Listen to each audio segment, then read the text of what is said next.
So, magandang araw po muli. Tayo po ay nagbabalik sa ating tuloy-tuloy na talakayan sa financial management. So, kung nakaraang araw, ating pong pag-usapan yung ating pension, yung usual na na-experience natin every January, nabibili ng pension. At good news, ngayong araw, ika-23 ng Enero 2026 ay natanggap na at last ng mga retired uniform personnel, yung mga nakalandbank ang kanilang pension, no? Good news, ano? Salamat sa Diyos at natanggap na rin. So, today we will talk about paano tayo dumating sa pension, ano? Paano tayo dumating sa pension o sa retirement age. So, bago tayo magka-pension is dapat mag-retire muna tayo, ano? Sa mga classmates ko diyan na kapag 25 years na, abay mag-isip-isip na kayo. Marami ng agam-agam, no, dati. Objective natin is makapag 20 years, ano? Pag approaching 20 years, ang objective natin makapag 25 years para ma-maximize natin yung ating long pay, fifth long pay, kasi maximum is fifth long pay, no? Yung iba naman, paglampasan ng 25 years, o sige, sagad-sagarin ko na. At total naman, nandito na ako, maganda ng posisyon ko, sergeant major na ako, per sergeant, na may pahiram naman na housing o apartment na nakapag-provide ng shelter. So iba na sinasagad hanggang 56 o hanggang 57 na this time. So usapang retirement naman yung ating pag-uusapan, no? Preparation sa pagre-retire. Ako as retired personnel, as retired uniform personnel, naranasan ko yung transition, ano? Of course, yung preparation, no, in terms of documentary is given na yan. Huwag na natin pag-usapan yung mga documentary requirements. Alam na natin yan at tinutulungan naman tayo ng ating personnel, ano? Ng ating DP in particular. Yun ang pag-uusapan natin dito is yung our personal preparation, yung ating transition into uniform service and retired life na it's just a way sa financial aspect ng transition ay hindi tayo mahihirapan. Ito yung aking advocacy parati, no?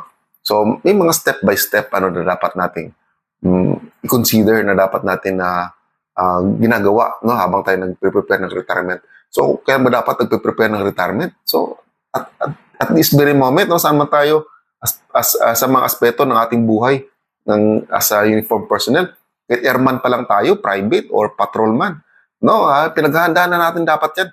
Hindi tayo dapat sabihin, saka na tayo mag-prepare ng retirement. Kung tayo ay nasa 15 years in the service na or approaching 20, it might be too late. You know, I'll tell you, pag doon tayo nag-prepare, ang ating financial life para sa retirement, it might be too late. Baka that time, nasa 15 years or nasa approaching 20 years ka na, ilubog na lubog ka pa rin sa utang. And then, hindi ka na nakaka-recover hanggang sa yung kaugalian na yun ay tatawid hanggang sa tayo ay retired na. So first and foremost, dapat naintindihan natin yung ating mga retirement benefits, ano? What are our retirement benefits? Ngayon kasi nakukompute natin or through sa mga nauna sa atin, ano? Pagka ganun ang years in the service niya, no? Pag nakapag 20 years, nakaabot ng fourth long pay, ganitong ranggo. So nakikita natin, ano? So nag-iiba lang yan pag nagkakaroon ng adjustment sa ating base pay, no? Pag mga increase, magkakaroon ng, of course, tataas din yung pension. So we should understand yung pension, ano? Pag ganito yung ranggo mo, pag ganito ka nag-retire, ganito lang yung matatanggap mo, no? So meron na tayong mga baseline, ano, mga nauna sa atin. So kaya nga, parati kong nire-remind yung mga active ba sa service, huwag tayong makontento na mag-retire tayo, the rank of staff sergeant or technical sergeant. Abuti na at least master sergeant, retired. So, advance your career, ano? Aalagaan natin yung career natin na it's just, kahit paano, parating mo ng 20 years is master sergeant ka na or 21 years. So kung di ka naman lumampas doon sa master sergeant, at least yun ang least na may advice ko, at least master sergeant ka para at least second lieutenant retired. at yung rate mo is as a second lieutenant. So ito yung natin, intindihan natin ano yung mga pensions, ano yung mga benefits natin, ano yung paano natin kinukompute yung ating mga commutations, no? Kasi meron naman tayo, nagpa-file naman tayo every year ng ating lib records, no? Inyat, hindi natin monitor minsan. Minsan, masyado tayong atat na atat, ano, bata pa lang tayo sa serbisyo, atat na tayo sa kukommute yung ating mga lib balances, no? Sinasagad na natin sa 30 days. So, sa kanya ma-realize yan, ano? Pagdating nyo sa retirement, no, halos wala na kayo makuha dahil sa kinumute nyo na lahat, ano? Kinuha nyo na lahat, in-advance nyo na lahat yung dapat matatanggapin sa inyong mga leave balances. So, consider nyo yan at dapat medyo pinaplano, inaalam at kinukompute yung lahat ng mga matatanggap parating ng panahon. And one most important thing is ito at aking parating nire-remind, ano, kahit sa anong aspeto man ng buhay natin, dapat may emergency fund tayo, no? Lalong-lalo na pag nagpe-prepare tayo sa retirement, ano, we should have this emergency fund. Very important ito. Huwag tayong magkumbiyansa na wala namang emergency. Pwede naman tayo tumakbo sa Veterans Hospital or makikiusap sa ating infirmary pag malapit lang tayo sa mga air bases. Hindi po ganun kadali, ano, if you are retired, no, lalo na pagka we up to go back to our provinces, medyo malayo na. So wala na tayo ganung access sa mga libreng gamutan. So we must have that emergency fund, no? Tulad na nangyari ng mga nakaraang linggo, nakaraang araw, yung delay ng ating pension, dapat pinaghahandaan. Medical expenses is very very big factor, no, sa ating financial life. So pinaghahandaan natin 'yan, no, mga medical expenses, medical emergencies, no, kahit sino sa pamilya natin, no, sa direct member of our family might get sick, meron tayong mahuhugot at meron tayong pwedeng paggastos, ano. Hindi naman natin pwedeng sabihin na saka na tayo magkasakit, ano. Hindi natin pwedeng sabihin yan, saka na lumabas yung mga cancer na yan. Lalabas yan anytime, yun ang tanong is kailan. So dapat magandaan natin, may emergency fund tayo, ano.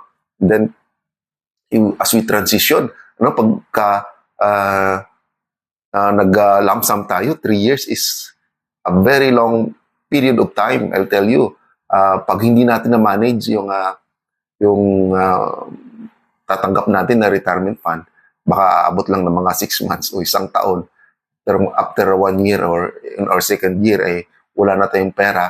So saan ang pupuntahan natin? So nagiging emergency fund na naman natin yung mga nag-offer ng advance na pautang, ano, sa mga retired, no, mag-i-effect na lang pag tanggap na ng pension, which is napaka-deceiving yung kanilang rate, napakataas ang kanilang interest, ano?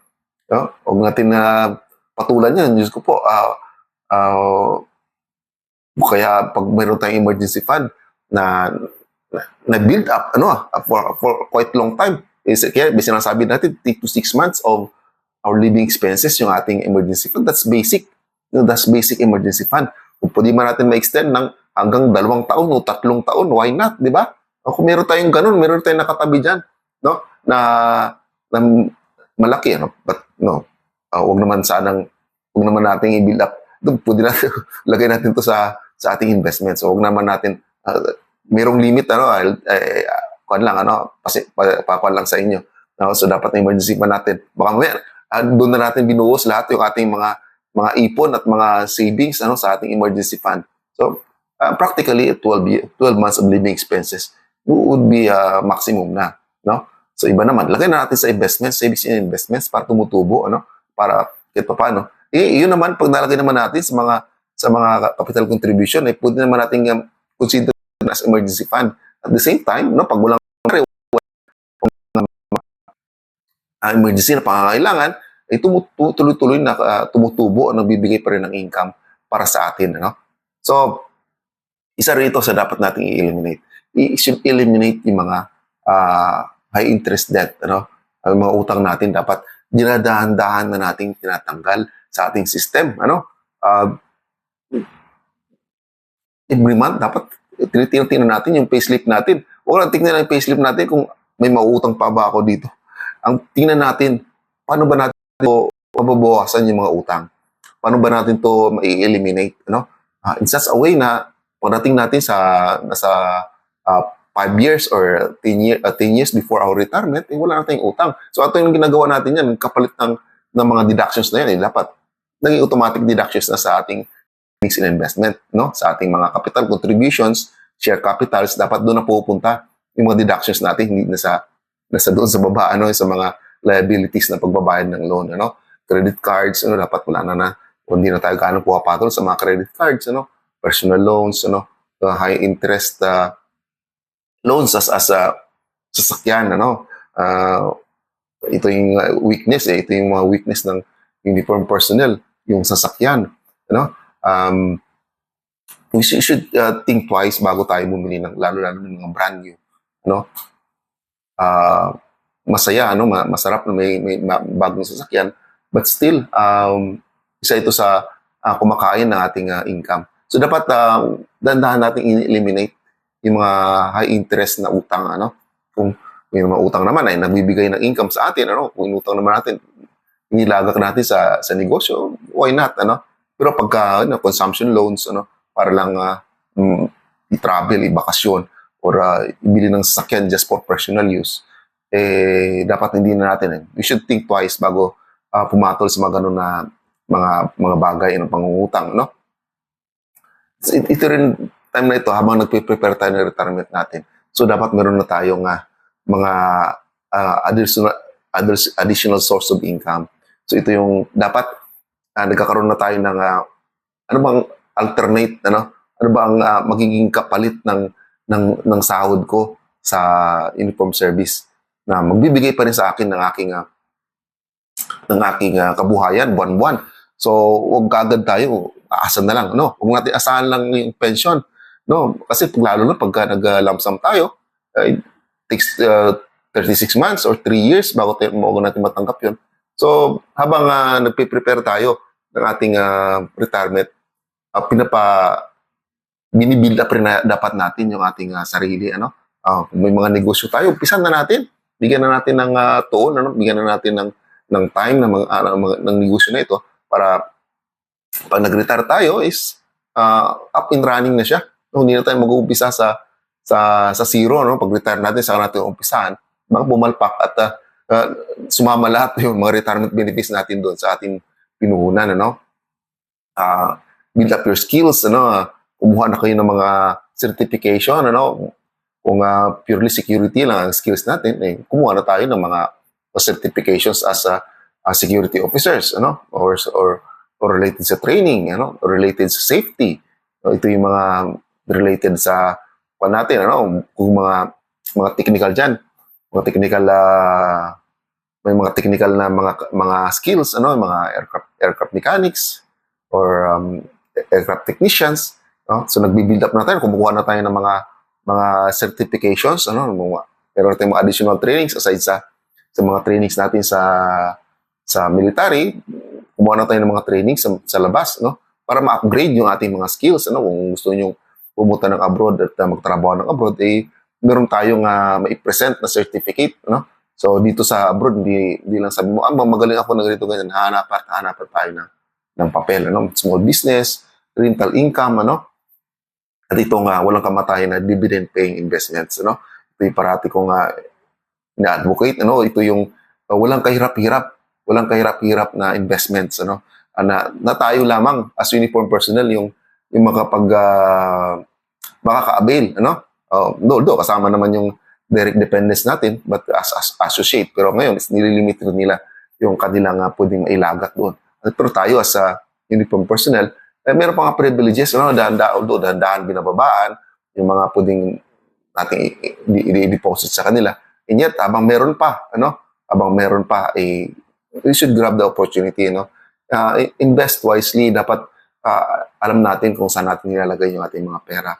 Pag-aralan natin yung ating pinapasukan na investments, ano? Yung sinasabi nila, do your due diligence. Pag-aralan at huwag basta-bastang pumatol sa mga investment na mga quick reach na mga investments na bibigay ng malaking interest daw, malaking tubo, pero yung risk ay napakataas, no?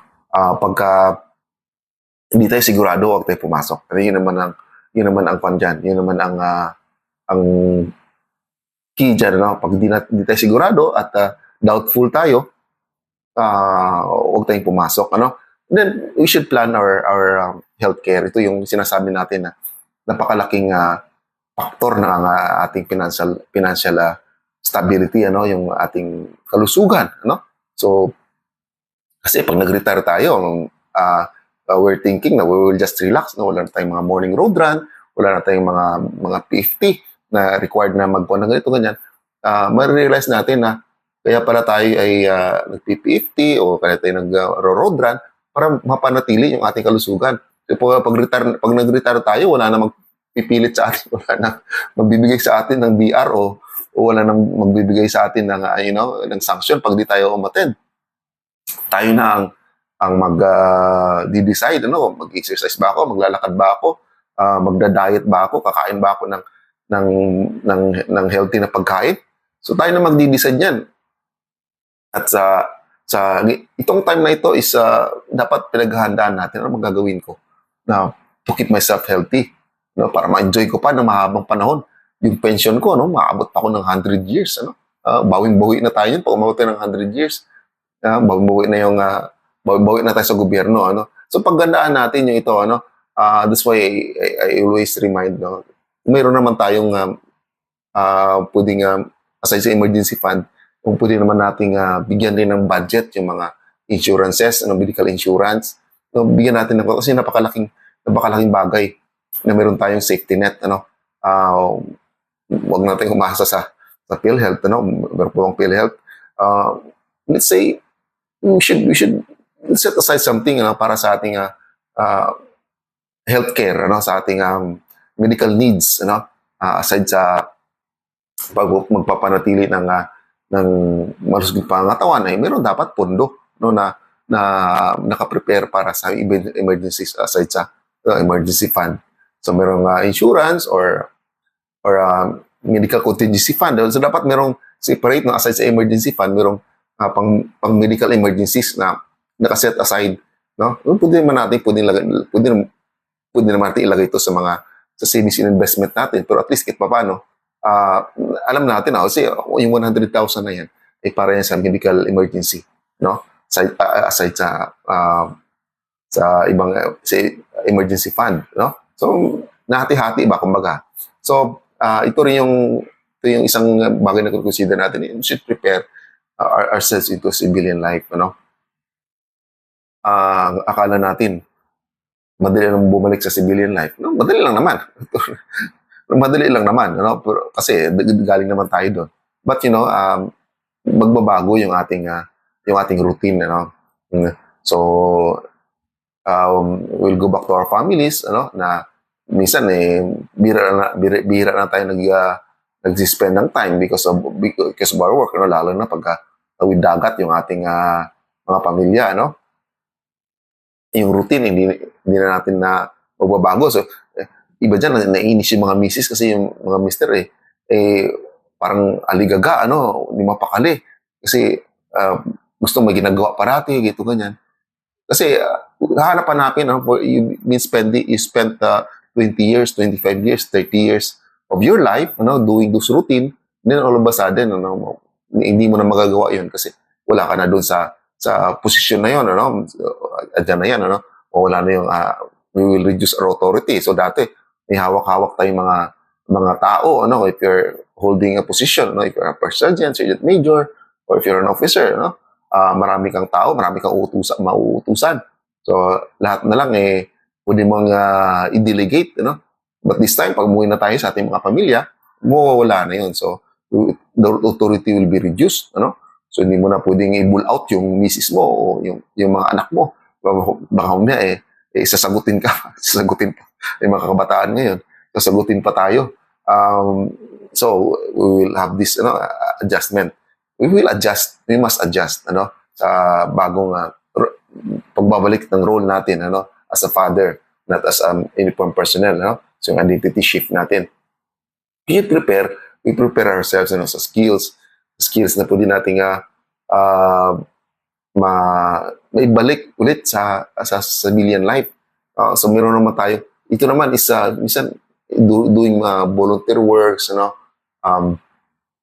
mga mga i-go back to yung mga we should be an active member of our community, no? Huwag tayong mag-isolate sa sarili natin.